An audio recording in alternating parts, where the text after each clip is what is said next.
Welcome back to the Bills Bunker. I'm Jake Varcoe, and today I'm going to be previewing the Buffalo Bills Week 3 matchup against the Washington Commanders. The Bills coming into this game with a 1-1 record after a 38-10 beatdown on the Las Vegas Raiders in Week 2.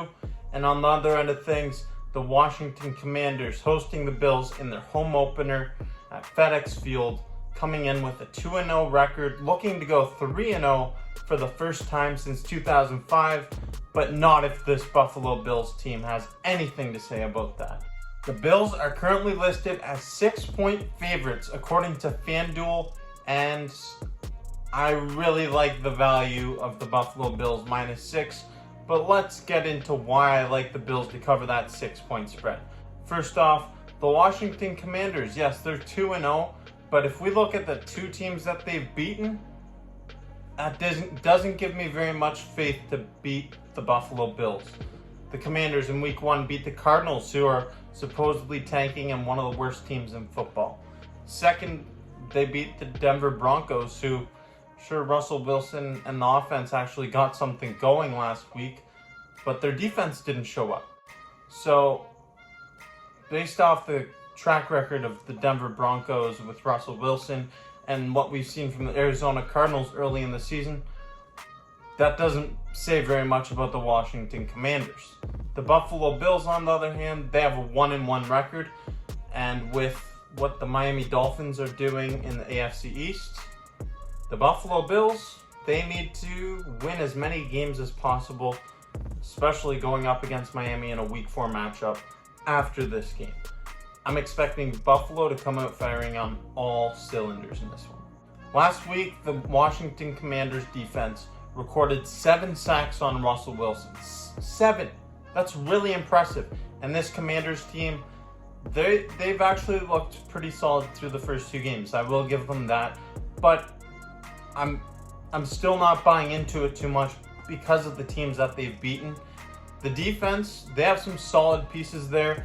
That defensive line is a really good front with Montez Sweat, you have Chase Young, and then you have Payne as well. That's a really solid defensive front there. And Josh Allen, I'm expecting to see him run the football a lot because the Bills' offensive line, I'm not sure how they're going to hold up against that Washington front 7. I'm expecting Josh Allen to be running the football quite a bit in this game, and a lot of short passes like we saw last week when the Bills blew the Raiders out in their home opener. Josh Allen earned the AFC Offensive Player of the Week award for Week 2.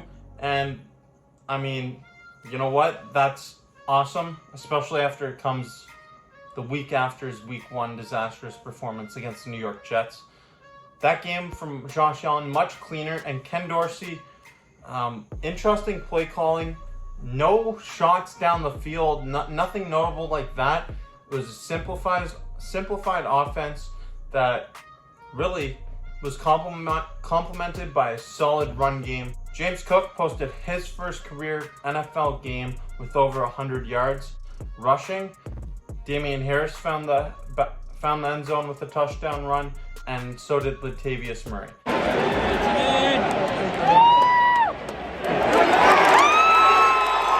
The Bills were really effective with short yardage passing and also running the football.